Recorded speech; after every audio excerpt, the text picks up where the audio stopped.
Opa! If you're hungry, this probably isn't the best place to be unless you're ready to try everything. Organizers say events like this are about one thing: treating everyone as human. Here at DeWitt Town Hall, voters are making their choices early. Currently outside the Shine Student Center, where the 21st annual WellsLink ceremony occurred on Friday. Troubling time for Syracuse families as Onondaga County pauses child care applications. Across the country, thousands are gathering with one clear message: no crowns, no thrones, and no kings.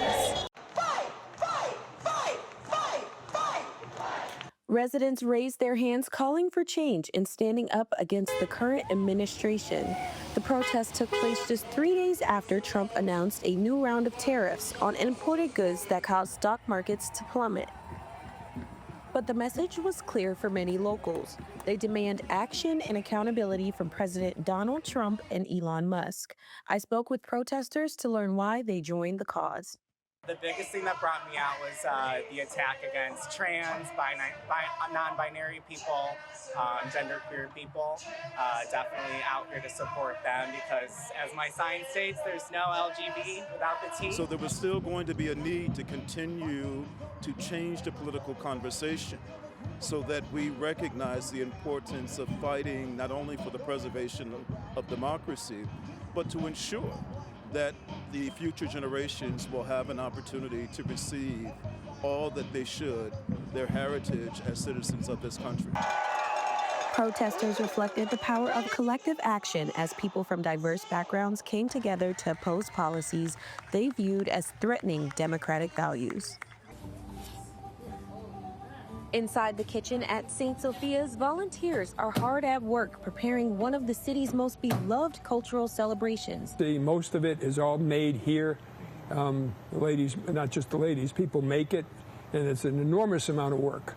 Traditional pita bread is baked on site, warm and ready to be shared.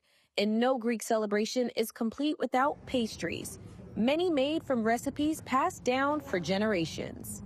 It's not just the food, it's a showcase of Greek culture and history, from ancient art to the spiritual home of the festival St. Sophia's Greek Orthodox Church. Behind the scenes, teams of volunteers are making it all happen. Mariana Politis is one of many keeping this tradition alive, sharing what goes into intense planning behind the scenes. We don't stop planning. There's a lot of thought and energy that goes into it. We start staging it by March, ordering, prepping. There's different committees for each section that they meet all year round to make sure that everything is executed accordingly, that we have everything on hand. If we need anything, we need to get ahead of it and start ordering it. Beyond the food and fun, visitors can take a piece of Greece home. From imported olive oils to handmade gifts, it's a celebration of culture, faith, and community, right here in the heart of Syracuse.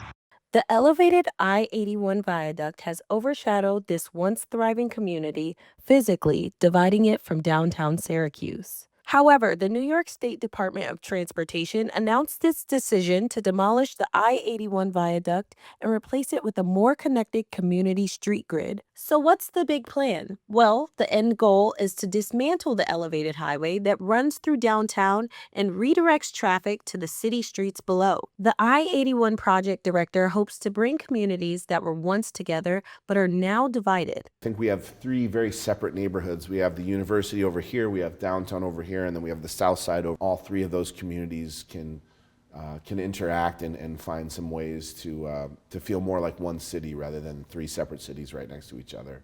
These changes respect the history of the one of three communities affected by the original viaduct construction. I feel like the highway hasn't done anything but cause division. It doesn't create any growth. It's like a hard line. Like it's a boundary in a sense. The 1950s interstate project displaced longtime residents, leaving poverty, pollution, and lack of resources in the surrounding community. The Syracuse Housing Authority launched Blueprint 15, a plan to replace the existing housing project with modern mixed-income apartments offering improved access to grocery stores, quality schools, and public transportation. The resident program coordinator for Blueprint 15 is working to restore the neighborhood while she is also being affected by the project. Made countless connections. I've talked to so many different residents. I've developed programs just based on what I'm hearing from the residents and what they say they need, and being able to implement that. Like, I love my job, and I can't see myself not being involved in community in some way, shape, or form. As the I-81 project moves forward, there's more than just construction going on here. It's a chance for the city to restore what was lost, reconnect with the community, and to create a better future for the city of Syracuse.